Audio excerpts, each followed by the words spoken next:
অতসীর বাবা শফিকুল্লাহ মীর ফারিস।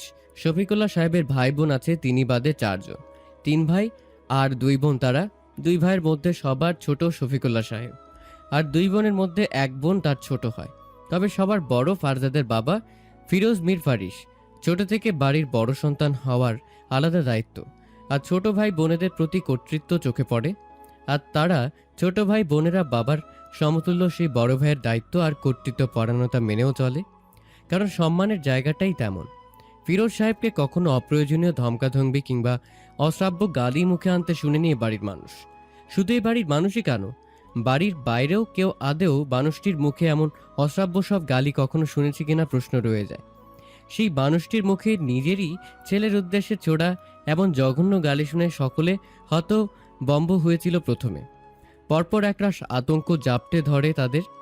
মুখ দিয়ে নিঃসৃত সেসব শব্দ আর কিছু দিয়ে সজোরে আঘাত করার মতো সাঁত সাঁত করা ক্ষীণ যে আওয়াজ কানে আসছে, তা শোনার পর আতঙ্কিত হওয়ারই কথা। ফারজাদের মা বিরামহীন কাঁদছে। একমাত্র ছেলে তার, একটু গোয়ার আর বেপরোয়া ধরনের হওয়ায় নানান বকা শুনলেও আজ অবধি এমনভাবে কেউ তার গায়ে হাত তোলেনি। সেই অতসীকে ধাক্কা দিয়ে মাথা ফাটিয়ে দেওয়ার পর একবার থাপ্পড় দিয়েছিল তার বাবা, আর ধমকাধমকি করে শাসিয়েছিল, তাও কিনা আড়ালে, বন্ধ দরজার ওপারে। এরপর বাড়ি থেকে চলে যায় নানার বাড়ি, অর্থাৎ বিদেশিনী মায়ের দেশে গিয়ে ওঠে। টানা অনেক দিন ছিল সেখানে। সেবারেই এই বাইক রেসের নেশা লাগিয়ে এসেছিল, সাথে অনিয়ন্ত্রিত ড্রিঙ্ক করার অভ্যেসটাও। ফারজাদের মা আর দাদির আকুতি মিনতিতে অনেক বলে কয়ে ফেরানো গিয়েছিল। এরপর থেকে আরও গোয়ার হয়ে যায় ছেলেটা। কিছু বললে সেটা যেন এক কান দিয়ে ঢুকে আর এক কান দিয়ে বের হয়, কারো কথায় পাত্তা দেয় না। এসবেতেও কখনো এমন অশ্রাব্য গালি কিংবা গায়ে হাত তোলা হয়নি ছেলের ওপর। আর আজ মুখের লাগাম নেই, না আছে গায়ে হাত তোলাতে বিন্দু মাত্র সংকোচ। ফারজাদের মা দরজা ধাক্কিয়েছে বেশ কয়েকবার, কিন্তু ভেতর থেকে কোনো সাড়া পায়নি। এমনকি ছেলেকেও দরজা খুলে দিতে বলেছে, কিন্তু সেও নিরুত্তর ছিল। ফারজাদের দাদি বিছানায় বসে বিলাপ করছে, তার মা বারবার গিয়ে দরজা ধাক্কায়, ছেলেকে ছেড়ে দিতে বলে। ফল না পেয়ে হন্তদন্ত হয়ে শেষে ছুটে আসে ছোট দেবরের সামনে। শফিক ভাই, দয়া করুন আমার ওপর। আপনি একটু গিয়ে আপনার ভাইকে থামতে বলুন না প্লিজ। আমার ছেলেটা মরে যাবে, দয়া করুন শফিক ভাই।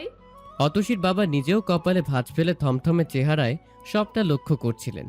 বড় ভাবির হাত জোর করে এহেন মিনতিতে চোখ তুলে তাকান আকুতি এক মায়ের চোখে। ছেলেকে তার বাবা আঘাত করছে, ছেলেকে পুরুষ মানুষ ফারজাদ সৃষ্টিকর্তা তাদের বাহ্যিক কিংবা মানসিক যে কোনো আঘাতের জন্য যথাযথ সহ্য ক্ষমতা দিয়ে তৈরি করেছেন। তাও সে আঘাত পাচ্ছে এটা জেনে মায়ের বুক কেঁপে উঠছে। মা তো সামান্য আঘাতেও বুক কাঁপবে, এটাই তো স্বাভাবিক। কিন্তু তার মেয়েটা যখন সেদিন এই ছেলেটার কবলে পড়েছিল, এভাবে একটু বাঁচাতে অনুরোধ করার কেউ ছিল না। যখন নিজের জন্য নিজেই আকুতি বিনতি করছিল, সেই সময় এখন যে ছেলেটা আঘাত করা হচ্ছে সে ছিল নিরুত্তাপ। তার ফুলের মতো নিষ্পাপ আর নাজুক মেয়েটার সকল বাধা অনুরোধ উপেক্ষা করে নিজের উদ্দেশ্য হাসিল করেছে। কতই না কষ্ট পেয়েছিল তখন তার অতসী ফুলটার তখন শুধু আঘাত, ব্যথা কিংবা শারীরিক কষ্ট পাওয়ার ভয় ছিল না, এসবের সাথে সাথে ছিল মান হারানোর ভয়। কিন্তু এই ছেলেটা তো তার ফুলটাকে একা পেয়ে পিষে ফেলেছিল, তখন কোনো বাধা মানেনি।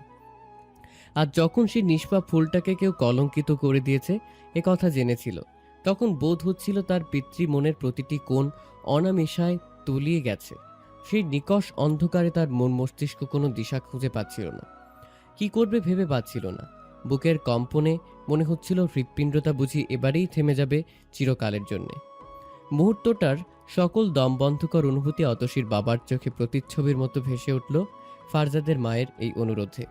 তাকে নিরুত্তাপ দেখে ফারজাদের মা আহাজারি করে ফের বলে, শফিক ভাই, আপনি একটু দয়া করুন না। ফারজাদ নিজেকে বাঁচানোর চেষ্টা করবে না, শক্ত হয়ে দাঁড়িয়ে থাকবে শুধু। আমার ছেলেকে আমি চিনি, যতক্ষণ আপনার ভাই থামবে না ততক্ষণ মার খেয়ে যাবে শুধু। একটু বাঁচান না দয়া করে, আপনার ভাই আপনার কথা শুনবে শফিক ভাই। অতসীর বাবা বিশেষ বিকার দেখালো না, এক নজর সকলের দিকে তাকায়। ফারজাদের দাদি বিছানায় শুয়ে আহাজারি করছে।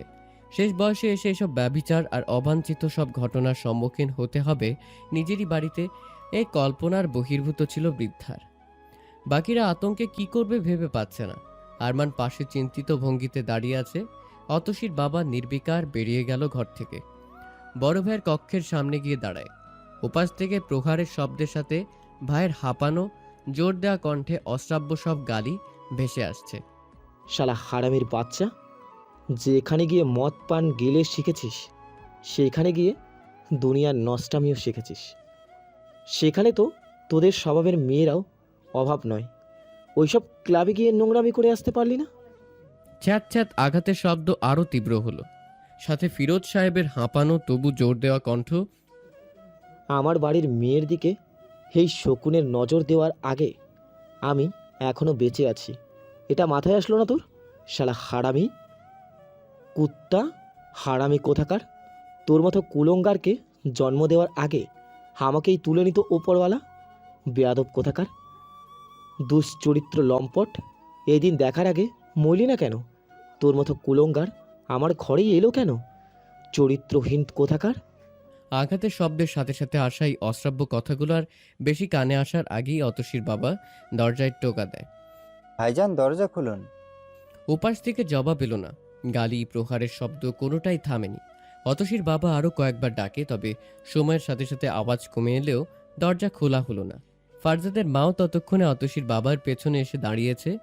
শফিক সাহেব কাজ হচ্ছে না দেখে ভাবিকে বলেন, বাড়ির চাবিগুলো নিয়ে আসুন ভাবি, লক খুলে ফেলি। ভাইজান, ফারজাদ, কেউ তো সাড়া দিচ্ছে না। ফারজাদের ক্রন্দনরত মা তাড়াতাড়ি যায় শাশুড়ির রুম থেকে চাবির গোছা আনতে। নিয়েও এলো অল্প সময়ের মধ্যে। অতসীর বাবা দরজা খুলতেই ফারজাদের বাবাকে মাথায় হাত দিয়ে ফ্লোরে ক্লান্ত হয়ে বসে থাকতে দেখল। খাটের সাথে হেলান দিয়ে মাথা নত অবস্থায় বসে আছে। পাশে একটা বেল্ট পড়ে আছে এলোমেলো হয়ে।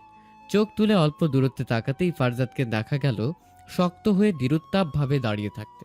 গায়ে শার্ট নেই, ঢুলুঢুলু প্যান্টে বেল্ট নেই, চুলগুলো এলোমেলোভাবে ঘরমাক্ত কপালের ওপর এসে পড়েছে, আর চোখ দুটো টকটকে লাল। ফ্লোরে দৃষ্টি নিবদ্ধ করে নির্লিপ্তে ঘন ঘন শ্বাস টানছে। নিয়মিত শরীরচর্চায় বানানো পুরুষালী বাইসেপসগুলো চোখে পড়ার মতো দৃশ্যমান। তার উপর ঘামে চকচক করছে গাটা। ফিরোজ সাহেব যে এতক্ষণ সর্বশক্তি দিয়ে প্রহার করেছে, তাতেই শরীরে কতটুকুই বা প্রভাব ফেলবে। অতসীর বাবার ভাতিজার প্রতি মায়া লাগলো না। নজর সরিয়ে ভাইয়ের দিকে তাকান। বাড়িতেই বাড়ির ছেলেকে এভাবে আঘাত করা ঠিক নয় ভাইজান। এটা আপনাকে মনে করিয়ে দিতে হচ্ছে। অবাক হচ্ছি, অন্যান্য সদস্যরা আছে এখানে, মায়ের বয়স হয়েছে, তাদের উপর প্রভাব পড়বে। এসব অসুস্থ ঘটনার অসুস্থ শাস্তি বুঝে শুনে দেবেন সামনে থেকে। ফিরোজ সাহেব হাঁপানো নজর তুলে ভাইয়ের দিকে তাকান। অনুতাপ, গ্লানি আর সীমাহীন লজ্জার ভারে ছেয়ে আছে ভদ্রলোকের রক্তিম চোখ দুটো। ফারজাদের মা আহাজারি করছে। ছেলের পেশিগুলোতে বেল্টের আঘাত লাল হয়ে বসে বসে আছে। কোথাও কোথাও ছিঁড়ে গেছে। এ দৃশ্য মায়ের চোখে বড্ড করুণ লাগে। একটু বুকে যে নেবে ছেলেকে, তার জন্য ছুঁতেও ভয় লাগছে। কোথাও জ্বলে না ওঠে ক্ষতগুলোতে। তিনি স্বামীর দিকে অশ্রুসিক্ত নয়নে একবার তাকিয়ে পরপর তার পাশে ফ্লোরে পড়ে থাকা সদ্য শার্টটা তুলে নেন। হেঁচকি তুলে কাঁদতে কাঁদতে ছেলের গায়ে জড়িয়ে নিলেন। গালে হাত দিয়ে নিম্ন কণ্ঠে বলেন, জাদ, চল এখান থেকে, মলম লাগিয়ে দেই, আর ব্যথা লাগবে না, চল বাবা। ফারজাদ রক্তিম চোখ দুটোর নজর তুলে নিজের বাবার দিকে তাকায়। ভদ্রলোককে ভীষণ ক্লান্ত দেখাচ্ছে, তবে মা ছেলের দিকে তিনি তাকালেন না। ফারজাদ বাবা তৃপ্ত হয়েছে বুঝে তবেই মায়ের সাথে পা মেলালো। কোনো শব্দ করল না। না তো চোখে কোনো প্রকার রাগ কিংবা ক্ষোভের আভা দেখা যাচ্ছে, বরং সে যেন ওই আঘাতগুলো পেয়ে নিজেই তৃপ্ত। ফারজাদের বাবার আদেশে বাড়িতে কারো মুখে সারাদিনের ঘটনার কোনো রকম কথা বা চর্চা আর রইল না। এমনকি ফারজাদকেও দেখার আর তার প্রতি কোনো রকম সহানুভূতি প্রকাশের নিষেধাজ্ঞা দেওয়া হয়েছে। আজকের দিনটা মহলের প্রতিটি মানুষের কাছেই দীর্ঘ ছিল, যেন শেষই হচ্ছিল না। একের পর এক অনাকাঙ্ক্ষিত ঘটনা। ফারজাদের দাদি দুর্বল হয়ে নিজের কক্ষে পড়ে আছে, দুই মেয়ে সহ নাতনিরাও সেখানে। তখন রাত হয়েছে কিছুটা। অতসী আর তার মা সর্বশেষ ঘটনাটি কিছুই জানে না। মা মেয়ে কক্ষ থেকে বেরোয়নি, তাই শুধুমাত্র ফারজাদের মা লুকিয়ে ছেলের কক্ষে গিয়েছে তার ক্ষত সারাতে। তখন ফারজাদ উপুর হয়ে বালিশে মাথা রেখে খালি গায়ে শুয়ে আছে। তার মা নাক টেনে টেনে ছেলের পিঠে মলম লাগাচ্ছে। নাক পরিষ্কার করে এসো মা, বাচ্চাদের মতো করছো। জড়ানো পুরুষালী কণ্ঠ তার মা নাক টেনে আরেকটু কান্না গেলার চেষ্টা করল। ফারজাদ চ শব্দ করে বিরক্তিতে তবে কিছু বলল না। কিছু সময় পর ফারজাদের মা নিজেই মুখ খুলল। ভালো যখন বাসিস, ভালোই ভালোই সব আমাদের জানিয়ে দিলে কি হতো? কেন গেলি সেদিন নেশা করতে? আফসোস ভরা কাতর কণ্ঠ তার মায়ের। ফারজাদ জবাব দিল না। ফুলের মতো মেয়েটা। ক্ষীণ কণ্ঠে নিজে নিজে বলল তার মা। ফুলের সাথে আমার থ্রুবলটা হরই ছিল, তাই না হলেই ভালো হতো। আর হয়ে যখন গেছে তখন সব কিছুর কনসিকুয়েন্স ফেস করতেই হবে। ভুল করব, তার মাসুল দেব না তা তো হয় না। এত চিন্তা করছো কেন? যা হবার হবে। ফারজাদের আনমনা কণ্ঠ। আর ফুলটা যে লাইফ টাইম ট্রমা পেল, সে যে অপবিত্র হয়ে গেল। কে বলেছে ফুল অপবিত্র হয় না? সে আগেও ফুল ছিল, এখনও তাই আছে। শুধু অনাকাঙ্ক্ষিত কাঁটা চলে এসেছে ফুলে, তাই সে কাঁটাযুক্ত ফুলকে এখন কেউ সহজে নিতে চাইবে না। আর কাঁটাটা তোমার ছেলে জাত। ভালো তাহলে সত্যিই বাসিস বলছিস? তোমারও সন্দেহ হয়? সব যে খুব কঠিন হয়ে গেল জাত। মেয়েটা এখন তোকে খুব ভয় পায়।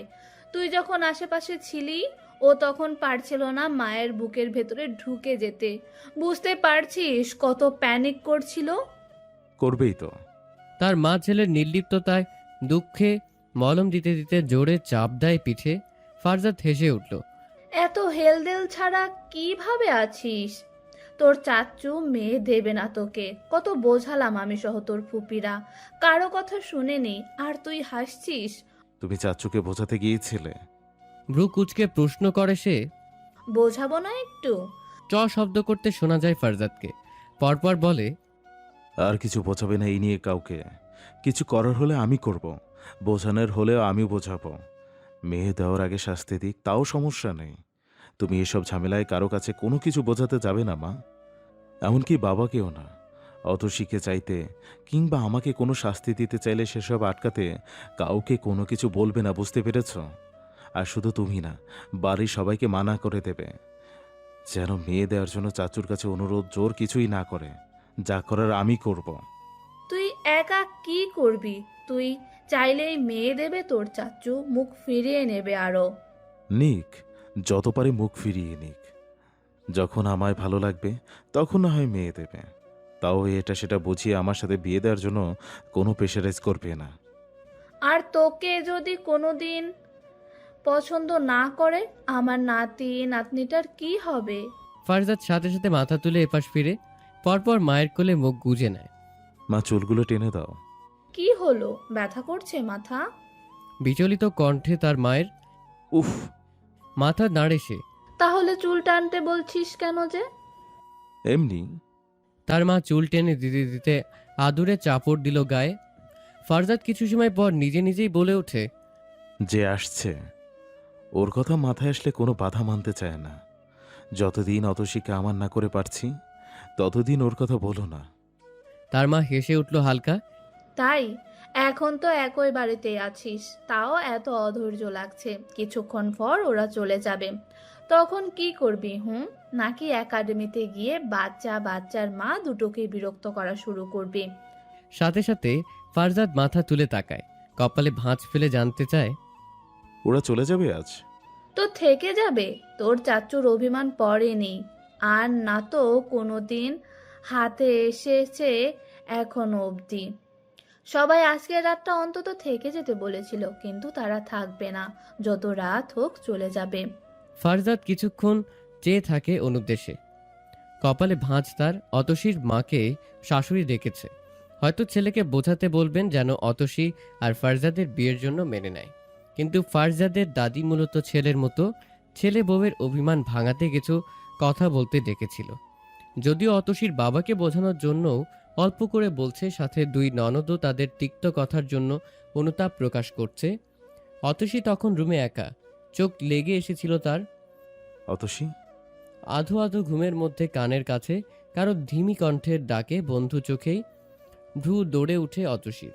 স্নিগ্ধ কোমল চেহারা তার, আঁকা আঁকা ঠোঁট দুটো আর সরু নাকটা দেখতে কি নিখুঁত, যেন সৃষ্টিকর্তা যত্ন সহকারে বানিয়ে অতসী ফুলে এই কোমল সৌন্দর্য ঢেলে দিয়েছে। সেসবেতে নজর বুলিয়ে ফের আওয়াজ তুলল। Atasi, can you hear me? Atasi কাউকে তার নাম ধরে ডাকতে শুনে ধীরেই চোখ তুলে তাকায়। চোখের মনি এদিক ওদিক ঘুরিয়ে মুহূর্ত পর অনুদ্দেশ্যে দৃষ্টি স্থির করল। হুম, কে? মিহি কণ্ঠটা ঘুম ভাঙার জড়ানো শোনাচ্ছে। ফারজাদের কানে ফের যেন ভায়োলিনের সুর বাজল। সে গাঢ় শ্বাস টেনে সামলে নিজের উপস্থিতির জানান দেয়। আমি ফারজাদ। কিছু পল অতসী থেমে থাকলো। মাত্র ঘুম ভাঙায় ঘোর এখনও সেভাবে কাটেনি। সে আদৌ ঠিক শুনছে কিনা বুঝতে ফের জানতে চাইল। কে? দৃষ্টিহীন চোখে তাও সুপ্ত শঙ্কা। ফারজাদ তা দেখি গভীর শ্বাস টানে, অথচ অতসী সেই নিঃশ্বাসেই ঘ্রাণ শুকে নিয়েছে। শ্বাস প্রশ্বাস ক্রমশ গাঢ় হতে লাগলো তার। ফারজাদ ফের বলে, আমি ফারজাদ। আপনি এখানে কেন এসেছেন? আমার মা কই? সবাই কই? আপনি আমার রুমে কেন? অতসী চোখ বড় বড় করে সামনে কোথাও তাকিয়ে আছে আর সুপ্ত ভীতি নিয়ে অস্থির কণ্ঠে কথাগুলো বলে। ফারজাদ তাকে শান্ত করার নিমিত্তে বলে, কাম ডাউন অতসী, প্লিজ। আমি চলে যাব একটু কথা বলে, জাস্ট 2টা মিনিট লাগবে। না, আপনার সাথে আমার কোনো কথা নেই। আপনি কেন এসেছেন এখানে? আবার আমায় একা দেখে চলে এসেছেন, তাই না? আমি চিৎকার করব। চলে যান আপনি। Please calm down Atasi, I am not here for what you are thinking. Please calm down, please. তাকে শান্ত রাখার নিমিত্তে নিম্ন কণ্ঠেই কথাগুলো বলে সে, কিন্তু অতসী মানল না। আপনি এখান থেকে চলে যান বলছি তো। আমার আপনার সাথে কোনো রকম কথা নেই। যান বলছি। মা! নিজের কথা শেষ করে উচ্চস্বরে মাকে ডাকতে শুরু করে সে। হেই অতসী, 2 মিনিট লাগবে বলছি তো, please give me just 2 minute. আমি কিছু কথা বলে চলে যাব, ট্রাস্ট মি। মা! দুর্বল কণ্ঠে যথাসম্ভব উচ্চ শব্দে আওয়াজ তুলছে সে। অতসী। কাতর চোখে তাকায় ফারজাদ। একটুও শুনতে চাইছে না মেয়েটা, শুধু কথা বলেই চলে যাবে ফারজাদ। মা!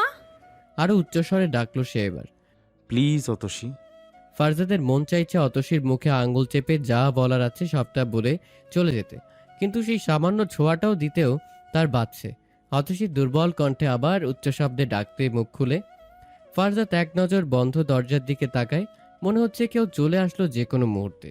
সে অতসীকে বারবার চিৎকার করা থেকে রুখতে অকস্মাৎ বলে, আমাদের বেবির প্রমিস অতসী, তুমি কাউকে ডাকবে না আর চিৎকার করবে না একদম। অতসী থমকে গেল। কোথাও একটা কিছু হলো তার। শরীরে কেমন একটা ঝাঁকি দিয়ে উঠেছে। আমাদের বেবি এটাই তো শুনল। গা গুলানো অনুভূতি হচ্ছে তার, ভীষণ রকম গুলিয়ে উঠছে। অস্থির চেহারাটায় অসহায়ত্ব আর কাতরতা ফুটে ওঠে। কি বললেন এটা? ফারজাদ সে থেমেছে দেখে সন্তুষ্ট, তবে অতসীর চেহারার ভঙ্গিমা পরিবর্তন হতেই দেখে ভ্রু কুঁচকে এলো। কি বলেছি? অতসী কাতর এক ঘৃণা মিশ্রিত কণ্ঠে বলে, আপনার মতো জঘন্য মানুষ আমি আর দুটো দেখিনি। ফারজাদের চোখে কিছুটা বিভ্রান্তি দেখা যায়, আবার কোনো কথায় কষ্ট পেল বুঝতে পারছে না সে। কপালে ভাঁজ ফেলে বলে, কি হয়েছে tell me. I'll be sorry and also will not repeat it. আপনাকে আমি মেরে ফেলতে পারলে ভালো লাগতো। ঘন ঘন শ্বাস টেনে সে ঘৃণ্য কণ্ঠে বলে। ফারজাদের কুচকানো কপালের ভাঁজ সরব হয়। গায়ে এখনও তার অনেকটা ব্যথা, কিন্তু মাকে এখন ভালো লাগছে বলে রুমে পাঠিয়ে দিয়েছে। তারপর শার্ট জড়িয়ে আড়ালে এখানে চলে এসেছে। চুলগুলো এখনো এলোমেলো, কপালে এসে কিছু চুল অগোছালোভাবে পড়ে আছে। সে অতসীর পাশে বিছানায় বসেছিল, আর একটু সরব হয়ে তার দিকে পূর্ণ দৃষ্টি ফেলে বসল। পরপর জানতে চায়, শাস্তি দিতে চাও আমায়? অতসীর সাথে সাথেই ক্ষোভ নিয়ে বলে, দিতে চাই, আপনাকে কঠোর শাস্তি দিতে চাই আমি। কি শাস্তি বলো? তুমি যেটা চাইবে সেটা হবে, বলো আমায়। অতসী একটু থামে। ফারজাদ হঠাৎ এ কথা বলছে কেন বুঝতে পারে না সে। তার সাথে মজা নিচ্ছে বলে তো মনে হচ্ছে না কণ্ঠ শুনে। সে শক্ত কণ্ঠে বলে, হ্যাঁ নেব। আমি তোমার ঠিক করার শাস্তি গ্রহণ করতে চাই, তুমি বলো। ফারজাদ কিছু পল চেয়ে রইল, সরল মনোযোগী চোখে চেয়ে রইল। বেশ কিছুক্ষণ চেয়ে থাকে অতসী আসলেও এটাই চাইছে। সে পরপর উচ্চারণ করে দুটো শব্দ, ঠিক আছে, তাই হোক। অতসী শ্বাস টেনে বসে থাকে। ফারজাদের চেহারায় ভঙ্গিমা, সে কি করছে সবটা দেখার জন্য দৃষ্টির অভাব বোধ করল, তবু বাকি ইন্দ্রিয়ের মাধ্যমে কি হচ্ছে বোঝার প্রচেষ্টায় থাকে। ফারজাদ এদিক ওদিক তাকিয়ে বিছানার সাইড টেবিলে গিয়েই চোখ থামালো। শরীর টেনে ওখানে থাকা ফলের ঝুড়ি থেকে ছুরিটা নিয়ে নেয়। পরপর অতসীর সামনে এসে নিজে ধরে হাতে তুলে দিতে গিয়েও থেমে যায়। এক নজর সতর্ক ভঙ্গিতে বসে থাকা অতসী পানে চেয়ে বলে, হাত তোলো অতসী। হুম। হাতটা তুলে মেলে ধরো। অতসী ফারজাদ কি করছে জানে না। সে তাও কথা অনুযায়ী হাত তুলে মেলে ধরল। সাথে সাথে ফারজাদ হাতে থাকা ছুরিটা তার হাতে সাবধানে তুলে দেয়, যেন কোনোরূপ আঘাত বা তার ছোঁয়া না লাগে। অতসী হাতে সরু কিছুর অস্তিত্ব পেয়ে জানতে চায়, হাতে কি দিয়েছেন? ছুরি। ছুরি কেন? কাটবে না? বলতে বলতেই প্যান্টের বেল্ট খুলতে শুরু করেছে সে। ফারজাদ মোটেও মজা করছে না। সে অতসী এটা চাইলে এটাই করবে। বেল্টের খোলার আওয়াজ পেয়ে অতসী কেঁপে ওঠে। সতর্ক দৃষ্টিতে শঙ্কা ফুটে ওঠে। এই তো সেদিন ঠিক এভাবে তাকে বিছানায় বিবস্ত্র করে ফেলে। তার সামনে দাঁড়িয়ে তাকে লোলুপ দৃষ্টিতে চেয়ে চেয়ে বেল্ট খুলছিল, জিপার খুলছিল। সবটা সে বুঝতে পেরেছিল শব্দগুলো শুনে। ষষ্ঠ ইন্দ্রিয়ের মাধ্যমে আর প্রতিবার চিৎকার করে বাঁচার আকুতি করতে চাইছিল, অথচ মুখ দিয়ে শব্দ বের করার উপায় ছিল না তার কাছে, কারণ মুখটাই ছিল বাধা। অতসীর সে রাতের বিভৎস অনুভূতিগুলো কল্পনায় ভেসে উঠল। আর এই মুহূর্তেও একইভাবে সেই বেল্ট খোলার ধাতব আওয়াজ, জিপার খোলার ঘের ঘের শব্দ। সে চিৎকার দিয়ে হঠাৎ কানে হাত চেপে ধরে। ছুরিটা কোথায় ছুঁড়ে ফেলেছে তার ঠিক নেই। সে কানে হাত দিয়ে চেপে ধরে ঘন ঘন শ্বাস টেনে। পরপর হতদন্তের মতো পাশ হাতড়ে চাদর খুঁজে পেয়ে গায়ে টেনে নিল সে ওটা। গলা অবধি আবৃত করে গুটি গুটি মেরে গোঙাতে থাকে। ফারজাদ চোখ মুখ উল্টে তাকে দেখছে। সবার আগে যে জিপার ফের বন্ধ করলো, বেল্ট ঠিক করতে পারল না। শ্বাস আটকে আসছে তার। চোখ দুটো উল্টে এসেছে রক্তিম বর্ণ ধারণ করে। বুকের দিকে গেঁথে যাওয়া ছুরিটার দিকে তাকায় সে বহু কষ্টে। ফারজাদ অতসী পানেই চেয়ে আছে বহু কষ্টে। চোখ বুজে আসছে তার। সফেদ শার্টটা এখন রক্তে রঞ্জিত। বুকের দিকে গেঁথে আছে ধারালো ছুরিটা। শরীরের সর্বশক্তি জোগাড় করে ফারজাদ প্রাণপণে গোঙাতে থাকা অতসীকেই দেখার চেষ্টা করে যাচ্ছে। ঢলে পড়তে চাইলে সে সামনের দিকে, অতসী এখনো কিচ্ছুটি টের পায়নি। ফারজাদ প্রাণপণে চেষ্টা করছে শব্দ না করার, আর্তনার গিলে ফেলার। ঢলে পড়তে চাওয়া শরীরটা টেনে সে বহু কষ্টে দরজা অবধি গেল। লক খুলে কোনো রকম বের হয় সে। একেবারেই শব্দ হয়নি এমনটা নয়, কিন্তু আতঙ্কিত অতসী তাও সেসব আমলে নিতে পারল না। বের হতে পেরে ফারজাদের নিভু নিভু যন্ত্রণাসিক্ত চোখ দুটোতে ক্ষীণ সন্তুষ্টির রেখার দেখা মেলে। সে পাশের দেয়াল ঠেসে বসে পড়ে। ফারজাদ ভাই, রক্তে রঞ্জিত ফারজাদকে সর্বপ্রথম আরমানি দেখল, দোতলার একদম ওপাশে দাদির রুমের ঠিক বাইরে। তার চিৎকারে সবাই সরব হলো। শ্বাস আটকে আসা ফারজাদ হাতের তর্জনী আঙ্গুল তুলে ঠোঁটে আনে। চিৎকার না করার নির্দেশ তার। হতবম্ব আরমান দৌড়ে ভাইয়ের কাছে আসলো। ফারজাদ ভাই, ফারজাদ ভাই, কি হয়েছে তোমার? এইসব কি? বুকে ছুড়ে এলো কিভাবে? বিস্ময় আতঙ্কে কণ্ঠ জড়িয়ে আসছে আরমানের। এখান থেকে নিয়ে চল। শ্বাস আটকে আসছে ফারজাদের, কথা জড়িয়ে যাচ্ছে। কুইক, আরমান, কুইক নিয়ে চল এখান থেকে। ছুরিটা একটানে বের করে পাশে ফেলল। আরমানের হাত ধরে সে অবশ প্রায় রক্তাক্ত হাত তুলে আরমানকে ধরে। সবাই চলে আসবে এখন, নিয়ে চল তাড়াতাড়ি। এসব কি ফারজাদ ভাই? কিভাবে হলো? ছুরি কিভাবে? কম্পিত কণ্ঠে প্রশ্ন রেখে ভাইকে আগলে নিল সে। বাকিরা পেছন থেকে হতদন্তের মতো ছুটে আসছে ফারজাদকে রক্তাক্ত দেখে। ফারজাদ সেদিকে নিভু নিভু চোখে দৃষ্টি ফেলে। ঠোঁট চেপে বহু কষ্টে দুটো বাক্য উচ্চারণ করলো শুধু, এখান থেকে তাড়াতাড়ি নিয়ে চল আরমান। অতসীর রুমের সামনে চেঁচামেচি করিস না। কুণ্ঠিত ভয়ার্ত আরমান অত কিছু কানে নিল না। সে কাঁধে ভর নিয়ে ভাইকে তুলে তাড়াতাড়ি ফারজাদের নিজেরও প্রচেষ্টায় সিঁড়ি অবধি এগোলো। বাড়ির অন্যরাও চলে এসেছে। বিলাপ করছে তারা। কিভাবে কি হলো বুঝতে পারছে না কিছু। রক্তাক্ত ফারজাদকে দেখে হতভম্ব তারা। আরমানের বাবা এসে অপর পাশ থেকে সাহারা দেয় ভাতিজাকে। ফারজাদের মা বোনের চিৎকারে কানে বাড়ি খাচ্ছে। সবাই কিছু দূর এগিয়ে গিয়েছে। ফারজাদের বাবা স্তম্ভিত নেত্রে চেয়েছিল, এই তো ঘন্টা দুয়েক আগেও ইচ্ছেমতো প্রহার করেছে এই ছেলেটাকে। তখনও তো এতটা বিধ্বস্ত, এতটা জীর্ণ লাগেনি তাকে। কত আত্মবিশ্বাস তখনও চোখে, কত তৃপ্তি সেই আঘাতগুলো পেয়ে। ছেলের চোখের ভাষা বুঝবে না বাবা হয়ে, কিন্তু এখন যে শ্বাস আটকে আসছে তার ছেলেটার। এত মার খেয়েও বুক ফুলিয়ে থাকা ছেলেটা মনে হচ্ছে এই বুঝি শেষ নিঃশ্বাস নেবে। বুকের কোথাও যেন সূচ ফুটল ফিরোজ সাহেবের। পাশে ঢলে পড়তে চাইল। সাহারায় সিঁড়িতে হাত রাখে। পরপর কম্পমান পা দুটো মেলালেন সকলের সাথে। ফারজাদ এখন ওটিতে। ছুরিটা বুকের বাম পাশে। হৃৎপিণ্ড ছুঁয়ে যাওয়ার আগেই ফুসফুস ভেদ করে গেঁথেছিল, তাই তখন দাঁড়াতে আর কথা বলতে পারছিল সে। তবে নিজে নিজে ছুরি বের করে নেওয়ায় প্রচুর রক্তপাত হয়েছে। এর মধ্যে সরাসরি ফুসফুসে আঘাত, তাই জরুরি ভিত্তিতে ওটিতে ঢুকিয়ে নিয়েছে ডাক্তাররা। ফারজাদের মা আর বোন প্রাচী ছাড়া সব মেয়েরা ফারিস মহলে, তাদের আসতে মানা করা হয়েছে রাত হওয়ায়। বর্তমানে ফারজাদের বাবা মা, 2 চাচা, ফুফুতো ভাইয়েরা আর প্রাচী আরমানি আছে হাসপাতালে। সকলে কুণ্ঠিত আর ভয়ার্ত মন নিয়ে বসে আছে ওটির বাইরে। ফারজাদের মা বিলাপ করছে, প্রাচী নিজের সাথে সাথে মাকেও সামলাচ্ছে। বাকিরা নিজের মতো গভীর দুশ্চিন্তার শঙ্কিত মন নিয়ে পায়চারি করছে। আরমানের বাবা বোনের ছেলেদের বাড়ি পাঠিয়ে দিল, ওখানে কোনো পুরুষ মানুষ নেই, তাই ফারজাদের বুকে ছুরি লাগার কারণ তখনও কেউ জানে না। আর না তো এই নিয়ে কারো মনে এখনো প্রশ্ন জেগেছে। সবাই ডাক্তার কি খবর নিয়ে বেরোবে তা নিয়ে চিন্তিত। আমার ছেলেটার বুকে ছুরি গেঁথে গেল, একদম বুকে। আমার জাত আর বাঁচবে না, ও আর বাঁচবে না। ও অপরাধ করেছে, শাস্তি পেয়েছে, কিন্তু আমি মানতে পারছি না। যাদের বাবা, আমার কষ্ট হচ্ছে। সব কিছু এত এলোমেলো, আমি কেন এসবের আগে মরে গেলাম না? বিলাপ করছে ফারজাদের মা। কান্নার তোপে মহিলার শরীর কেঁপে উঠছে। হাসপাতালের নিস্তব্ধতার মধ্যে তার মায়ের এই আহাজারি বড্ড করুণ শোনালো। ও প্রাচী, আমাকে তুলে নিত ওপরওয়ালা। ও কেন পাপের কারণে, কোনো পাপের কারণে আমাকে এই দিন দেখতে হচ্ছে? বলো না, আমি কি করব? আমার ছেলের বুকে ছুরি গেঁথে গেছে, আমি নিতে পারছি না। আমার যাদের সারা শরীর রক্তে লাল হয়ে গেছে।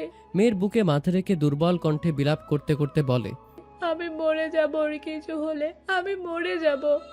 আরমান, ওকে বাঁচাতে বল, ডাক্তারদের বল ওকে যেন বাঁচায়। আবার আমার জাত অন্যায় করেছে এটা বলিস না, নাইলে কেউ একটু মায়াও করবে না। ও সুস্থ হলে আমি নিজে জেলে দিয়ে আসবো। এখন একটু বাঁচিয়ে ফেরাতে বল আমার ছেলেকে। দয়া করো সবাই, দয়া করো। ক্রন্দনরত প্রাচীমাকেও সান্ত্বনা দিচ্ছে। বিলাপ করেই যাচ্ছে ফারজাদের মা। প্রাচীমাকে যথাসম্ভব সামলানোর চেষ্টায় আছে, তবে তার মায়ের আহাজারি থামছে না। এতক্ষণ ফারজাদের সুস্থতার চিন্তায় অন্য কিছু মাথায় না আনলেও ওনার বারংবার কথাগুলো আওড়ানোতে অতসীর বাবার ছুরি ঢুকার বিষয়টা খেয়ালে এলো। তিনি আরমানের উদ্দেশ্যে প্রশ্ন ছুড়েন, ছুরিটা কিভাবে ঢুকলো আরমান? ও কি নিজেকে নিজে আঘাত করতে চাইছিল নাকি অ্যাক্সিডেন্টালি ঘটেছে? প্রার্থনার দুশ্চিন্তার ভারে নুইয়ে রাখার রক্তাক্ত লাল চোখ দুটো তুলে আরমান তাকালো। জানি না চাচু, কিছু জানি না। বুকে ছুরি নিয়ে দেয়াল ঘেঁষে বসে থাকতে দেখলাম জাজ। I know nothing. কপালে দুশ্চিন্তার ভাঁজ মেলালো না অতসীর বাবার। তবে দুর্ঘটনা বশত হয়েছে এমনটাই ধরে নিলেন। প্রায় 40 মিনিট পর একজন জুনিয়র ডাক্তার বের হয়ে এলো ব্যস্ত ভঙ্গিমায়। সকলে ছুটে যায়। Doctor, any improvement? উদ্বিগ্ন কণ্ঠ আরমানের। সকলে চাতক পাখির ন্যায় দৃষ্টি ফেলে চেয়ে আছে জবাবের আশায়। ডাক্তার এক নজর চেয়ে ব্যস্ত ভঙ্গিমায় জবাব দেন, এখনও সেভাবে কিছু বলতে পারছি না, বাট ডোন্ট বি প্যানিক। ছুরি হিটপিন্ডে লাগেনি, বাঁ দিকটা ছুঁয়ে গিয়েছে। ফুসফুসে আঘাত লাগলেও চেস্ট টিউব ঠিকঠাক কাজ করছে। সার্জারি সম্পূর্ণ হলে আপডেট আপনাদের জানানো হবে। এখন প্রার্থনাই করুন, আমরা আমাদের তরফ থেকে সর্বোচ্চটা চেষ্টা করছি। ডাক্তার তাড়াহুড়ো ভঙ্গিতে বলে, রক্তব্যাগ জমা দিয়েছেন? হায় হায়, তৎক্ষণাৎ প্রত্যুত্তর করল ফারজাদের বাবা। পেছন থেকে নার্সদের রক্তের ব্যাগ হাতে নিয়ে এগিয়ে আসছে দেখতেই ডাক্তার ফের ভেতরে চলে গেল। সকলে কিছুটা স্বস্তি পেলেও দুশ্চিন্তা কমল না। একে তো অস্ত্রোপচার সম্পূর্ণ হয়নি এখনো, সাথে ফুসফুসে আঘাতটাও হালকাভাবে নেয়ার মতো না। প্রতিটি শ্বাস টানতে গেলে বুকের ভেতরে তীক্ষ্ণ চাপ লাগবে। শরীরের প্রতিটি অঙ্গই যে গুরুত্বপূর্ণ। আরমান প্রায় নিজের কণ্ঠ হারিয়ে ফেলেছে। কি হয়ে গেল আতঙ্কে, দুশ্চিন্তায়। চোখের সামনে সর্বদা আত্মবিশ্বাসী বাহ্যিক কিংবা অভ্যন্তরীণ উভয়ভাবে শক্তপোক্ত ভাইটাকে দেখতে পাচ্ছে। কালও তো সব ঠিক ছিল, এমনকি আজ সকালেও ভাই বোনেদের সাথে শপিংয়ে কি সুন্দর মুহূর্ত তাদের। সকলের ছোট অতসীরই সবার আগে বিয়ের ফুল ফোটার আশ্চর্য অনুভূতি। কি সুন্দর যাচ্ছিল সবটা। মুহূর্তের ব্যবধানে পুরো চিত্র পাল্টে গেল, একেবারেই পাল্টে গেল, তাও বড্ড বিভৎসভাবে। ফারিসদের এই কালো দিনটা কবে ফুরবে? মহলে সবাই বসার ঘরে সোফায় বসেছিল দুশ্চিন্তায়, আতঙ্কে। নিজেদের সামলানোর সাথে সাথে ফারজাদের দাদির বিলাপ থামাতে ব্যস্ত তারা।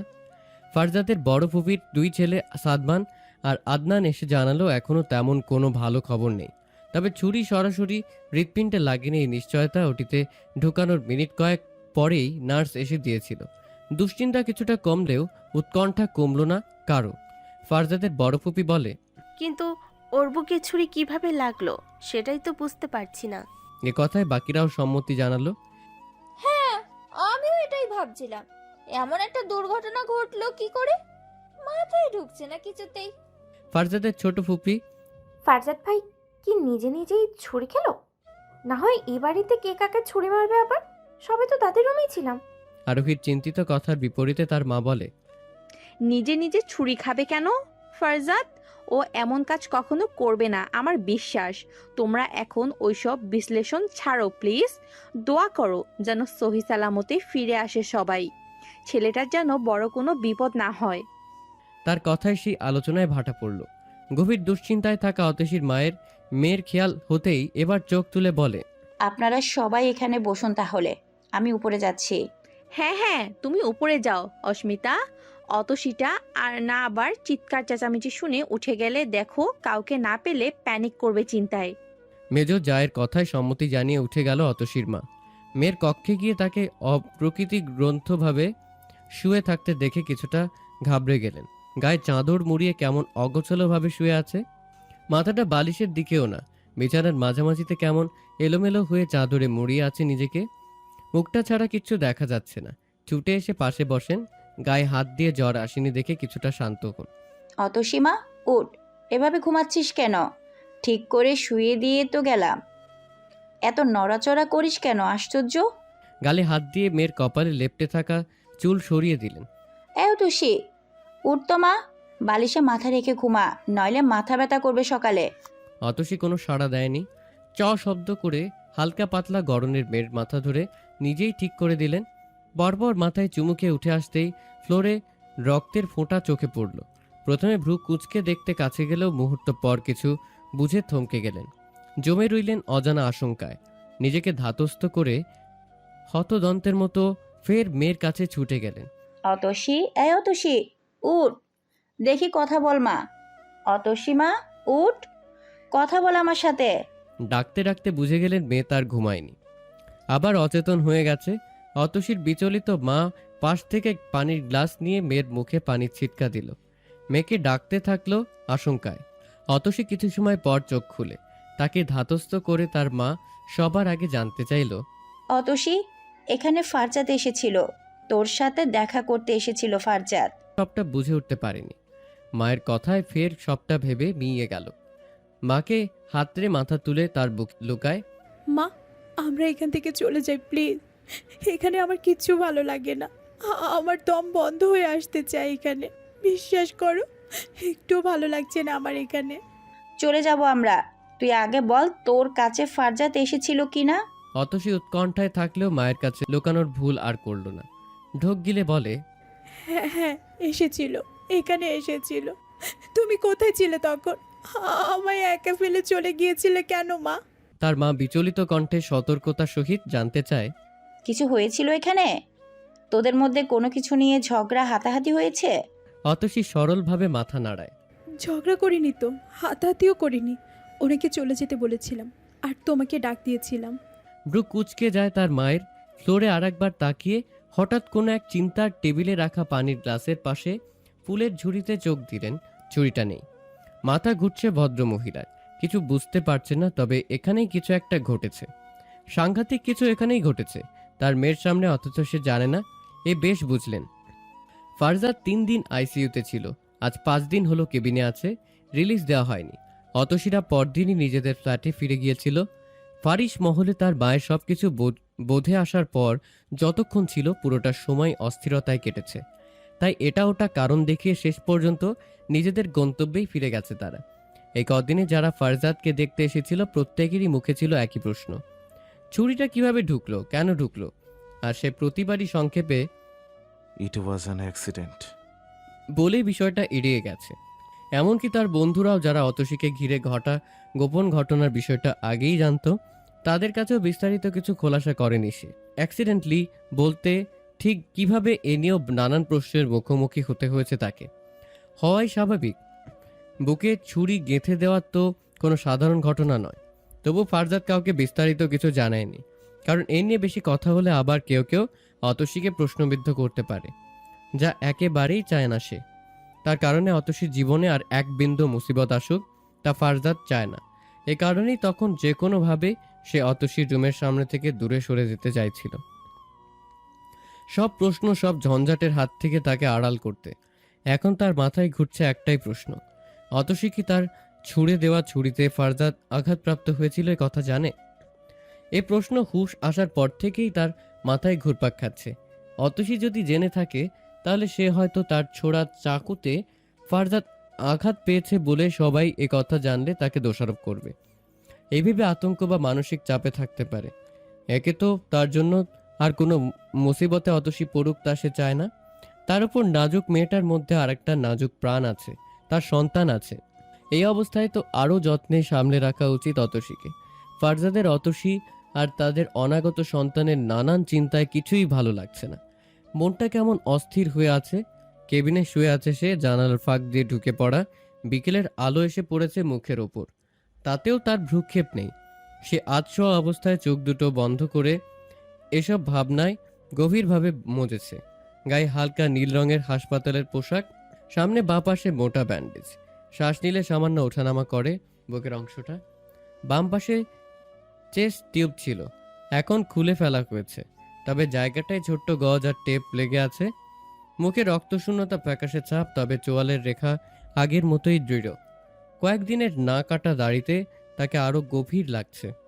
ডান হাতে স্যালাইনের ক্যানোলা, আঙ্গুলগুলো ফ্যাকাশে হলেও শিরাগুলো স্পষ্ট দেখছে। তবে গায়ের রং আগের মতো উজ্জ্বল নেই তার, রক্তক্ষরণের কারণে কিছুটা বিবর্ণ হয়ে আছে। দরজা খোলার আওয়াজ পেল ফারজাদ, তবে চোখ খুলে তাকায় না। বাড়ির কেউ এসেছে তা জানে। জাদ, মায়ের ডাক পেয়ে বন্ধ চোখেই সাড়া দিল। বলো। স্যুপটা খেয়ে নে বাবা। রেখে যাও, খেয়ে নেব। হুম, এখন খেতেই হবে, ওষুধ আছে যে।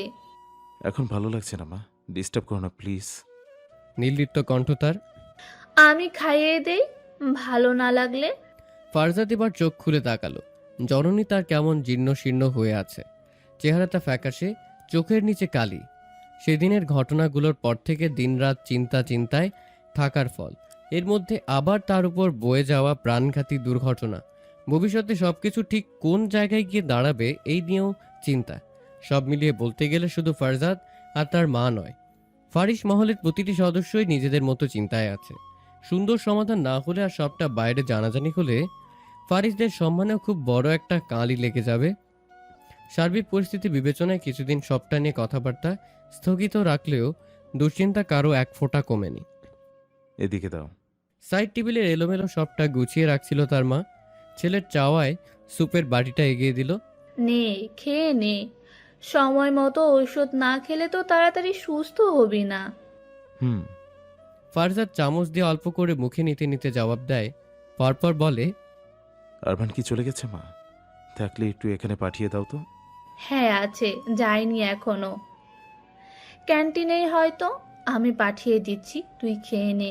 ফারজাদের মা চলে গেল। পাশেই আরেকটা কেবিন বুক করে নেওয়া হয়েছে, সেখানে যাবতীয় দরকার জিনিসপত্র রাখা কিংবা তাদের বিশ্রামের প্রয়োজন হলে তাও নিচ্ছে। মিনিট 10 পর আরমান আসে কেবিনে, নক করে ঢুকলো, চেয়ার টেনে বসে বলে, হ্যাঁ বলো ভাই, কোনো দরকার, কিছু লাগবে? ফারজাদ টিস্যু দিয়ে ধীরে সুস্থে হাত মুছে পানি খেলো। তার দিকে ফিরে চোখ তুলে তাকায়, কিছু পল চেয়ে জানতে চাইল, বাড়িতে কি অবস্থা আরমান? ভালোই তো, সবাই সুস্থ ঠিকঠাক। আরমান স্বাভাবিকভাবেই জবাব দিল। ফারজাদ ঠোঁট চেপে একটু সময় নিয়ে জানতে চায়, ওরা চাচিমণি অতসী এরা কি বাড়িতে আছে? জ্ঞান ফেরার পর প্রথমবারের মতো দ্বিধা সংকোচ উপেক্ষা করে অতসীদের কথা জানতে চাইল ফারজাদ। আরমান নজর স্থির করে সেকেন্ড কয়েক দেখল ভাইকে, প্রকাশ না করলেও চোখে চাপা আগ্রহ আর উদ্বিগ্ন। আরমান তা বুঝে নিল সহজেই। সে বলে, ওরা সেদিনের পর বিকেলেই চলে গিয়েছিল। ও মানে অতসী, ইজ শি ফাইন?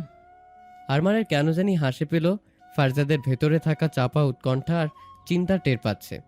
এই মেয়েটার নাম শুনলেই নাক ছিটকাতো একসময়, আর আজ এই অসুস্থ শরীরেও মন অস্থির হয়ে আছে সেই মেয়েটার একটু খবর পেতে।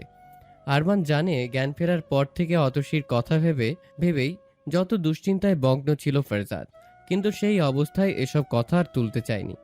তাই ভাইয়ের মনের খবর বুঝেও চুপচাপ ছিল। আরমান জবাব দিল, ওর কি হবে? ঠিকই আছে, টোটালি ফাইন। ওই দিনের পর আর কোনো প্রকার সিকনেস দেখা গেছে? না তো, একেবারেই ঠিক আছে। মানে একদম সুস্থ সব কিছু? হ্যাঁ, সব সুস্থ। অনাগত সন্তান সহ সন্তানের মা দুজনেই সুস্থ আছে বুঝে কিছুটা নিশ্চিন্ত হলো ফারজাদ। তার চোখে মুখে সেই স্বস্তি আরমান কোনা চোখে দেখল। ফারজাদের জন্য কেটে রাখা ফলগুলো সে একটা একটা করে মুখে নিচ্ছে। সে বলে, শুনেছি আমরা যখন সে রাতে তোমায় নিয়ে এখানে হসপিটালে আসি তখন অচির রুমে আবার অচেতন হয়ে পড়েছিল। তখনও দুর্বল লাগছিল হয়তো, তবে এরপর আর কোনো অসুস্থতা দেখা গিয়েছে এমন শুনিনি। আরমান এই নিয়ে সহজভাবে কথা বলছে দেখে ফারজাদ আরেকটু আগ্রহ পেল। ও জানে আমি আঘাতপ্রাপ্ত, মানে আমি এখানে, তা কি ভাবছে? অতসীর তার অসুস্থতা নিয়ে কি ভাবনা, নিজের উপর দোষ নিয়ে কোনো অনুশোচনায় ভুগছে কিনা, কিংবা বাড়ির কেউ জেনে যাবে এই নিয়ে ভয় আছে কিনা, তার কিছুই বুঝতে পারছে না। আর আরমানকেও সবটা খোলাখুলিভাবে জিজ্ঞেস করতে পারছে না, কিন্তু সে জানতে চায় সবটা। তাই উল্টাপাল্টা কি বলছে নিজেও জানে না হয়তো। আরমান বলে, ও তো তুমি যে অসুস্থ হসপিটালে আছো এসবের কিছুই জানে না। আই গেস চাচু আর চাচিমণির সাথে চলে গেল সেদিন। বাড়িতে যতক্ষণ ছিল ততক্ষণ কেউ জানায়নি। এরপরও বাড়িতে তোমাকে নিয়ে কথা হয়েছে কিনা আমি তো বলতে পারছি না। আর হলেও আমার মনে হয় না চাচিমণি মেয়েকে তুমি যে বুকে ছুরি খেয়ে হসপিটালের বেডে পড়ে আছো তা জানাবে বলে। ফারজাদের সব চিন্তা ভাবনারা ইতি টানল, তবে স্বস্তি পেলেও কোথাও একটু হতাশ লাগলো। সে চেয়েছিল তার এই বুকে ছুরি খেয়ে হাসপাতালে পড়ে থাকা নিয়ে অতসীর কোনো প্রকার অনুভূতি বা সহানুভূতি জেগেছিল কিনা জানতে। অতিরিক্ত চাওয়া এটা, তার সাজে না এমন চাওয়া মনে পোষণ করা, কিন্তু তাও একটু জানতে ইচ্ছে করছিল যে সে মরে গেলে অতসীর কেমন লাগবে। তবে অতসী যখন এসবের কিছু জানেই না, সেখানে এসব চাওয়া পাওয়ার চিন্তা মাথায় আনা অবান্তর। সর্বক্ষণ অতসীর সাথে সাথে থাকা বুয়াকে ছুটি দেওয়া হয়েছে অনির্দিষ্ট সময়ের জন্য। ফ্ল্যাটে সে সময়ের পর থেকে অতসী আর তার বাবা মা ছাড়া কেউ নেই, কারণ এমন সময় বুয়ার উপস্থিতিতে পারিবারিক গোপন খবর বাইরে যাওয়ার আর লোক জানাজানি হওয়ার আশঙ্কা থাকে। তাই ভীষণ সতর্ক রয়েছে তারা। অতসীদের ছিমছাম আধুনিক ধাঁচের ফ্ল্যাট, দেয়াল জুড়ে হালকা রং, মিনিমাল সাজ, পরিপাটি আসবাব, সবকিছুই গোছানো। অতিরঞ্জিত বা একেবারে ফ্যাকাশে কোনো কিছু নেই। নিজেদের রুমে বসে অতসীর বাবা ফোনে কারোর সাথে কথা বলছে। অতসীর মা এসে কিছু পোশাক গুছিয়ে স্বামীর পাশে বসলেন, ভ্রু কুঁচকে শুনছেন। ওপাশে কারোর সাথে পাসপোর্টের বিষয়ে কথা বলছে অতসীর বাবা। কথা শেষ করে ফোন রাখতেই তিনি জানতে চাইলেন, কার পাসপোর্ট আবার? কি হলো? কোনো সমস্যা? কোনো সমস্যা নেই। কল কেটেও ফোনে কিছু দেখতে দেখতে জবাব দিলেন শফিক সাহেব। অতসীর মা কপালে ভাঁজ ফেলে বলে, তাহলে পাসপোর্টের কথা বলছেন যে? আপনার পাসপোর্টে কিছু হয়েছে নাকি? না, এত চিন্তা করো না অতসীর আম্মু, কোনো সমস্যা হয়নি, বরং সব ঠিক হবে। কি বলছেন? সোজাসুজি বলুন তো, ঠিক কি হবে? শফিক সাহেব ফোন বন্ধ করে পাশ রেখে স্ত্রীর দিকে পূর্ণ নজর দিলেন। তোমার আর অতসীর পাসপোর্ট রিনিউ করতে দিয়েছি। ও আচ্ছা। থেমে কপালে ভাঁজ রেখে বিছানার কুঁচকে যাওয়া চাদর ঠিক করতে করতে বলেন, তো কিছু ভেবেছেন কি করবেন? কয়েকদিন তো কাটলো, এভাবে তো সময় চলে যাবে, কিন্তু সমাধান আর হবে না। ভেবেছি ওসব চিন্তা ছাড়ো, আমি আসি সব ঠিক করার জন্য, তুমি শুধু অতসীকে দেখে রেখো। অতসীর মা কপালে ভাঁজ ফেলে তাকায় স্বামীর দিকে। ভেবে ফেলেছেন? কি ঠিক করলেন তাহলে? কি করবেন? শফিক সাহেব পাশ থেকে পানির গ্লাস নিয়ে পানি পান করেন, সাবধানে রেখে বলেন, আমরা ইউকেতে সেটেল হব, তুমি, আমি, আমার মেয়ে। আমরা এখানে আর থাকছি না অস্মিতা। আমার সব কাগজপত্র তো ঠিকঠাক আছে। তোমার আর অতসীর সব কিছু ঠিকঠাক করে সময় হলেই ইউকে চলে যাব, ওখানেই বাকি জীবন। অতসীর মা বিস্ফোরিত নেত্রে চেয়ে থাকে, কোনো কথা বলল না বিপরীতে। কিছু সময় চেয়ে ঢোক গিলে মুখ খুলে, কি বলছেন আপনি? বুঝতে পারছেন? আমরা অতসুখী নিয়ে অজানা দেশে চলে যাব সারা জীবনের জন্য? আপনার পরিবার মানবে? ওরা মানুক না মানুক তাতে বিশেষ বদলাবে না আমার সিদ্ধান্ত।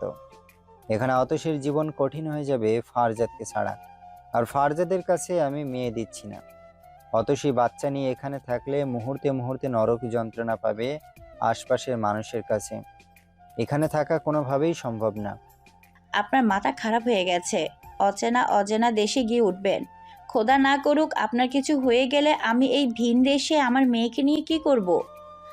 আপনার আর আমার কিছু হয়ে গেলে আমার অতসীর কি অবস্থা হবে?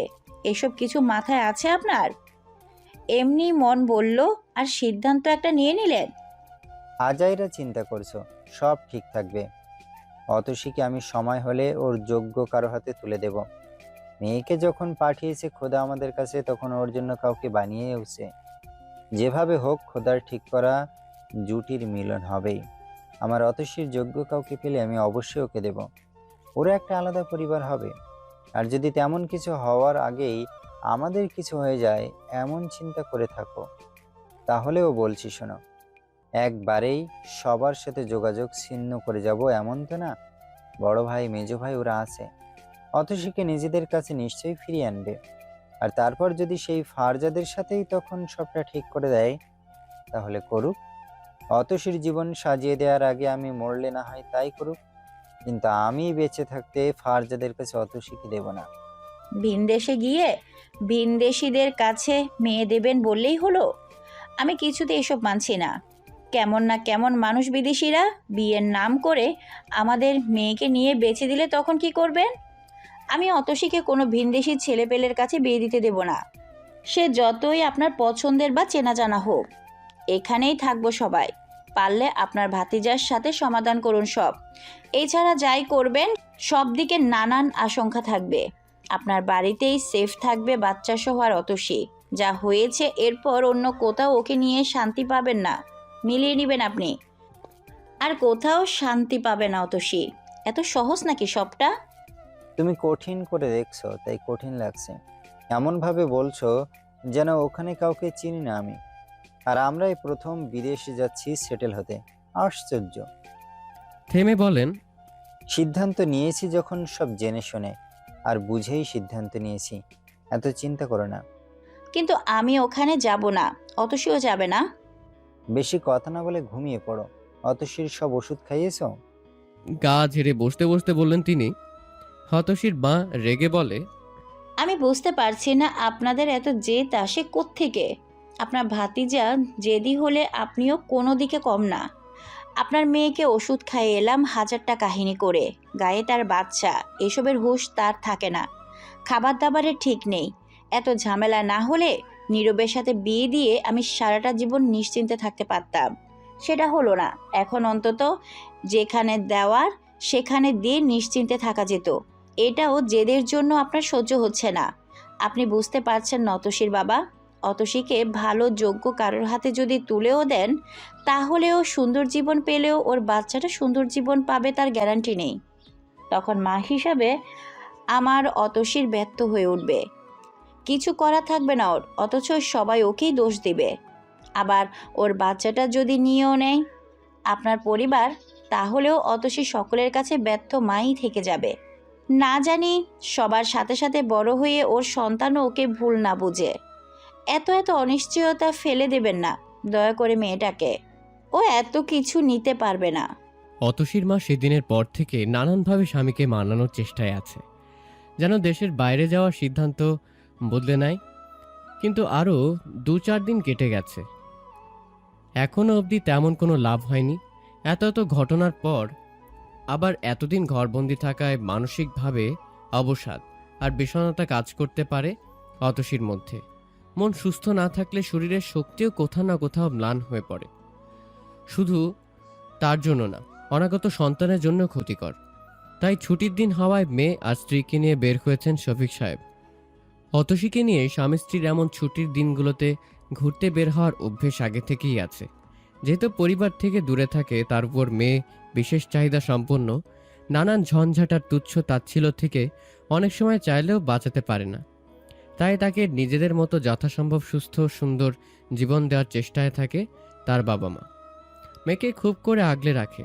একটা মাত্র সন্তান, খাইয়ে দেওয়া, চুল আঁচড়ে দেওয়া থেকে কি পোশাক পরবে এসবও মা ঠিক করে দেয়। অতসীর মা সেদিন যেমনটা বলেছিল, বাবার ছায়া আর মায়ের আঁচলই তার নিরাপদ স্থান। আসলেও তাই। এই দুটো মানুষ ছাড়া অতসী অচল, অস্তিত্বই নেই তার। মা, ঝাল আর একটু বাড়িয়ে দিতে বলো। মেয়ের কথায় নাক কুচকালেন অতসীর মা। কাঁধের ব্যাগ থেকে পানির বোতল বের করে মেয়ের মুখে সাবধানে ধরেন। খাইয়ে দিতে দিতে বলেন, আরে কিসের জন্য ঝাল? হু হা করে নাকের পানি চোখের পানি এক করে কাঁদতে বেশি ভালো লাগে, তাই না? অতসী পানিটুকু ঠিকমতো খেয়ে মায়ের আঁচল হাতড়ায়। ওটা টেনে গালের পাশটা মুছতে মুছতে বলে, ওভাবে তো খেতে মজা লাগে, আর একটু ঝাল দিতে বলো না মা প্লিজ। শেষে ভেলপুরি খেয়ে নেব, আর ঝাল লাগবে না। ঝাল ফুচকা খেয়ে ভেলপুরি খেতে কি যে মজা। অতসীর মা আর একটা ফুচকা নিয়ে মেয়ের মুখে পুরে দিলেন সযত্নে। কপালে ভাঁজ ফেলে বলেন, কোনো ভেলপুরি ঢেলপুরি হবে না, ফুচকা খেয়ে আইসক্রিম, তারপর আরেকটু ঘুরে ফিরে সোজা বাসায়। অনেক ঘুরেছ আজ। না, ভেলপুরিও খাবো। আমি কিন্তু বাসায় থাকতেই বলেছিলাম ফুচকা ভেলপুরি দুটোই খাবো। বাবা কথা দিয়েছিল দুটোই খেতে দেবে। এখন পোল্টে নিলে আমি বাসায় ফিরবো না বলে দিচ্ছি। জেদি কণ্ঠ তার। অতসীর মা মৃদু ধমকে বলে, সামনের বার খাবে বেলপুরি, একসাথে এত কিছু না, পেট খারাপ করবে অতসী। ফুচকা খেয়ে আইসক্রিম শুধু। বাবা, বাবা কোথায়? আমি দুটোই খাবো, নইলে কিন্তু ফিরবো না। তোর বাবা আইসক্রিম আনতে গেছে, জেদ করিস না, মার দিব কিন্তু আমি। অতসী তাও বাবাকে ডাকার জেদ ধরে। বাবা এলে যে কোনোভাবে খেয়ে নিতে পারবে সে। আর হলোও তাই। অতসীর বাবা আইসক্রিম হাতে মেয়ে আর স্ত্রীর কাছে আসতেই অতসী বাবার কাছে ভেলপুরি খাওয়ার বায়না ধরে। বাসায় থাকতেই কথা দিয়েছিল, এও মনে করিয়ে দেয়। শফিক সাহেব মানা করলেন না, ভেলপুরি খেতে দিলেন মেয়েকে, সাথে আইসক্রিমও খেলো অতসী। ফিরতে সময় মা মেয়েকে গাড়িতে রেখে বাসার দরকারি কিছু জিনিসপত্র নিতে গিয়েছিল অতসীর বাবা। অতসী আর তার মা তখন গাড়ির ভেতর বসে নানান কথা বলছে। গাড়িটা রাস্তার ধারের একটা গাছের নিচে ছায়ায় দাঁড় করানো। কেউ এসে গাড়ির গ্লাসে হাত রেখে খোলার জন্য ইশারা করে বাইরে থেকে। অতসীর মা গাড়ির গ্লাস নামাতেই বোনের মেয়ে নয়নিকার দেখা পেল। নয়নিকা যে, কোথা থেকে এলি? কথাটা বলে দরজা খুলে দিলেন। নয়নিকার সাথে তার 4-5 বোন বান্ধবীও দেখা যাচ্ছে। সে জবাব দেয়, আমরা ঘুরতে বেরিয়েছিলাম খালামণি, ও পাশ থেকে তোমাদের গাড়ি দেখে এলাম। তোমরা এখানে? অতসীও তো আছে দেখি। কেমন আছিস অতসী? অতসী জবাব দিল। কথাবার্তা বলল দুজনে। তার মা বলে, আমরাও একটু বের হয়েছিলাম, অতসীকে ঘুরিয়ে ফিরিয়ে মাত্র গাড়িতে বসালাম। তোর আঙ্কেল কিছু দরকারি জিনিসপত্র আনতে গেছে, এখন কি বাড়ি ফিরবি নাকি? তাহলে চলে আয়, একসাথে ফিরি না হয়। না না, আমাদের আরও ঘোরাফেরা বাকি। পরপর বলে, বলছিলাম অতসীকে আমাদের সাথে দাও না হয়। বাজারের শেষ মাথার বড় মাঠে মেলা বসেছে, ওখানেই যাচ্ছি সবাই। ওকেও দাও না হয়, ঘুরে আসি। না নয়নিকা, তোরাই বরং ঘুরে আয়। আজ ওকে নিয়ে অনেক তো ঘুরলাম, অন্য একদিন আবার বের হব ওকে নিয়ে, তখন মেলাতেও ঘুরিয়ে আনবো। অতসীর মা মানা করে দিল। মেয়েকে একা কোথাও পাঠাতে চান না, নয়নিকার সামনে রাখবে জানে।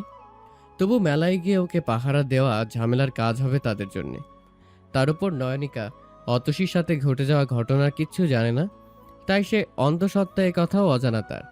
কারণবশত তার ভাই আর অতসীর এঙ্গেজমেন্ট স্থগিত হয়েছে, এটুকুই জানে ব্যাস। অতসীর অবাধে চলাফেরা ঠিক হবে না, তাই তিনি সুন্দরভাবে মানা করে দিলেন। নয়নিকা বলে, আরে মেলা এতদিন থাকবে নাকি? আঙ্কেল ছুটি পাবে সামনের সপ্তাহে, মেলা উঠে যাবে পরশুদিন। তুমি অতসীকে আমাদের সাথে দাও, দেখো ওরও যেতে ইচ্ছে করছে, আমি ওকে দেখে রাখবো। অত চিন্তা করো না। আর আমাদের ঝামেলা হবে এই চিন্তা বাদ দাও তো। অতসীকে নিয়ে আমার কোনো ঝামেলা হয় না, চিল। অতসীর মা মানা করতে চাইলেও ভাগ্নির জোরাজুরি আর মেয়ের চোখে মুখে চাপা আগ্রহ দেখে না করতে পারলেন না। এর মধ্যে অতসীর বাবাও চলে এলো, তাকেও একইভাবে বুঝিয়ে অতসীকে সাথে নিয়ে গেল নয়নিকা। ছুটির দিনগুলোতে তারা বান্ধবীরা মিলে প্রায় সময় এমন ঘুরতে বের হয়। আজও প্রতিবারের ন্যায় বের হয়েছে। তাদের সাথে ঘুরতে ঘুরতে অতসীকে ফের যেতে হলো আরেকটা ফুচকার দোকানে। সবাই জোরাজুরি করলেও এবারে আর কিছু খেলো না সে। একা মা বাবার সাথে থাকলে যতটা স্বতঃস্ফূর্ত দেখায় তাকে, তেমন অন্য কারোর সাথে থাকলে হয় না। বাবা মায়ের কাছেই তার সব জেদ, বায়না আর আবদার। তার উপর অবচেতন মন আজে বাজে খাবার বেশি খেলে তার সাথে সাথে আরও একজনের ক্ষতি হতে পারে, এই সংকেত দিচ্ছে। সেখান থেকেই মেলার দিকে গেল তারা। ঘুরে ফিরে ঠিক করলো নাগর দোলনায় চড়বে, কিন্তু বিপত্তি অতসীকে নিয়ে। অতসী 2 খালাতো বোন নম্রতা, নয়নিকা আর খালাতো ভাই নিবিড়ের সাথে ঘুরতে বের হয়ে আগেও দোলনায় চড়েছে। আজও নয়নিকা তাদের সাথে দোলনায় চড়াতে চাইল। ভয়ের তো অতসীকে কোনো রকম মানিয়ে গন্ডোলাতে উঠে গেল, সাবধানে তাকে ধরে ধরে। নয়নিকার 4 বান্ধবী একটাতে, আর অতসী সমেত সে আর একটা বান্ধবীকে নিয়ে অন্য গন্ডোলাতে উঠেছে। কিছুক্ষণ কেটে গেলেও চালানো শুরু করছে না দেখে অতসী জানতে চাইল। এতক্ষণ লাগছে কেন আপু? নয়নিকা এদিক ওদিক তাকিয়ে বলে, আরও দুটো ছেলে উঠতে চাইছে হয়তো, কোথায় বসবে ঠিক করতে পারছে না। সে বলতে না বলতে দোলনা পরিচালক লোকটা সেই 2 ছেলেকে নিয়ে তাদের গন্ডোলার দিকেই এগিয়ে এলো। আপা, আপনারা তিনজন তো একসাথে, তাই না? নয়নিকাদের দিকে ইশারা করে বলে, আপনারা তিনজন একসাথে যখন এক সারিতে বসেন, দয়া করে তিনজনেরই চিকন পাতলা আছেন, একসাথে বসলে সমস্যা হবে না। তারপর এনারা এখানে বসতে পারবেন। পাশের 2 ছেলের জন্য জায়গা করে নিচ্ছে। নয়নিকা তাদের চিকন পাতলা ভ্রু উঁচিয়ে তাকায়, তবে কথা বাড়ালো না। বান্ধবীর দিকে ফিরে বলে, তুই এখানে চলে আয়, এদিকে বসে সবাই। নয়নিকার বান্ধবী চলে এলো। সেই 2জন ছেলে উঠে বসে। নয়নিকা আর তার বান্ধবী চোখ ঘুরিয়ে ঘুরিয়ে দেখছে সুদর্শন দেখতে পুরুষ চোখে। যদিও মুখে মাছ থাকায় চেহারা দেখা যাচ্ছে না, তবে পোশাক আশাক আর গায়ের গড়ন, চুলের কাট এসব দেখে তো ভদ্র আর ব্যক্তিত্ববান পুরুষ বলেই মনে হচ্ছে। নয়নিকা বিড়বিড় করে ওপর নিয়ে চেয়ে বলে, ছাপড়ি ছাপড়ি ভাব তো নেই, তাহলে মেয়েদের মতো নাগরদোলনায় কী কাজ? সাথে প্রেমিকা বা বউ থাকলে না হয় একটা কথা ছিল। আর চোখে চেয়ে চেয়ে এসব ভাবে সে। বান্ধবীর সাথে চোখে চোখে সুদর্শন দেখতে পুরুষ দুটোকে ইশারা করে দেখালো স্বভাববশত। অতসীর বাহু আগলে শক্ত করে ধরল নয়নিকা। অতসীকেও গন্ডোলার কোথায় কোথায় ধরতে হবে হাত দিয়ে ধরে ধরে সুন্দর করে বুঝিয়ে দিল। দোলনা ঘ্যার ঘ্যার শব্দ করে আস্তে আস্তে চলতে শুরু করেছে। এক একজনের মৃদু স্বরের চিৎকার কানে আসতে লাগলো। সময়ের সাথে সাথে যখন জোরে চলতে শুরু করে আর প্রতিবার পাঁক খেয়ে ওপর থেকে নিচে নামে, তখন বাচ্চা আর মহিলাদের চিৎকারে কান ফেটে যাওয়ার উপক্রম হয়। চারপাশটায় মেলার আমেজ ছড়িয়ে যায়। অতসী বাকিদের মতো চিৎকার করছে না, তবে দৃষ্টিহীন চোখ দুটো বাতাসের তাড়নায় একবার খুলে আবার বন্ধ করে। বাকিদের মতো সচক্ষে অনুভব করতে না পারলেও ওপর থেকে নিচে নামার সময় পেটের ভেতর যে শূন্যতার অনুভূতি পাচ্ছে, আর ঠিক ওই সময় বাকিদের চিৎকার চেঁচামেচির আওয়াজ কানে আসছে, তাতেই সে সবটা বুঝতে পারছে। জড়সড় হয়ে বসে থাকে সে। মাঝে মাঝে বিড়বিড় করে কিছু উচ্চারণ করে আনমনে। নয়নিকা আর তার বান্ধবী অনবরত আওয়াজ করছে, চিল্লিয়ে চিল্লিয়ে ওপরওয়ালাকে জপছে বাকিদের মতো, অথচ মুখে হাসি আর চোখে ভয় আনন্দ। মাঝামাঝি সময়ে গতি খুব বেশি ছিল। ওপর থেকে নিচে নামতে সময় অতসী এবার আতঙ্কে অজান্তেই যেন কেঁদে দেবে। আপু, আর কতক্ষণ লাগবে? থামিয়ে দিতে বলো এবার। সঙ্গে সঙ্গে আর এক চক্কর শেষে ওপর থেকে নিচে নামলো দোলনা। অতসীর মনে হলো আকাশ থেকে তাকে ছুঁড়ে ধরণীতে পাঠিয়ে দিয়েছে কেউ। সবাই চিৎকার করে ওঠে। নয়নিকা অতসীর কথা শুনল না। নিজের খেয়াল উপভোগ করছে সে, তবে অতসীকে ধরেই রেখেছে। অতসীর মাথা ঘুরছে এবার। গন্ডোলার কাঁপুনি, মানুষজনের কোলাহল আর হঠাৎ হঠাৎ পেটের ভেতর শূন্য শূন্য লাগা, সব মিলিয়ে আর পারছে না সে। কম্পমান কণ্ঠে ফের কিছু বলতে চাওয়ার আগে নিজেরই পোশাক খামচে ধরা হাতে অন্য এক হাতের অস্তিত্ব পেল। সেই হাতের ধীর স্পর্শ তাকে আশ্বস্ত করছে কিচ্ছু হবে না। আতঙ্কিত অতসীর কানে চারপাশের কোলাহল যেন অনেক দূর থেকে আবছা আবছা শোনা যাচ্ছে। সে বুঝতে পারছে হাতটা তাকে সান্ত্বনা দিচ্ছে। অতসী এমন সময় কারো কাছে আশ্বস্ত ইঙ্গিত পেয়ে কম্পিত হাতে শক্ত করে ধরল নিজেও। এভাবে হয়তো আর দুপাক গেল মাত্র। পরপর ধীর হয়ে আসে। মানুষের চিৎকারও কমতে লাগলো, চারপাশটা শান্ত হলো। অতসীর মনে হলো সে পৃথিবীতে ফিরে এসেছে। নেমে গেল তারা, একপাশে গিয়ে দাঁড়ায়। স্থির হয়ে দাঁড়িয়ে থাক সবাই, নইলে মাথা ঘোরাবে। মাথা নাড়িয়ে সম্মতি জানায় তারা। অতসী, তুই ঠিক আছিস? নয়নিকার কথায় অতসী মাথা নাড়ালো। হাসছে সবাই নিজেদের অনুভূতি জানিয়ে জানিয়ে। আমার এখনো মাথা ঘুরছে। ভাই, তোরা ঠিকঠাক এনজয় করতে পেরেছিস? আমাদের কোঠায় দুটো ছেলে ছিল, এদের সামনে চিৎকার করতেও লজ্জা লাগে, আবার পোশাক আশাক উড়ে যাচ্ছে ভয় লাগে। সেম দোস্ত, আমি তো সামনে ফিরে তাকাইনিও একবারের জন্য। অতসীকে শক্ত করে ধরে অন্য পাশে চেয়েছিলাম।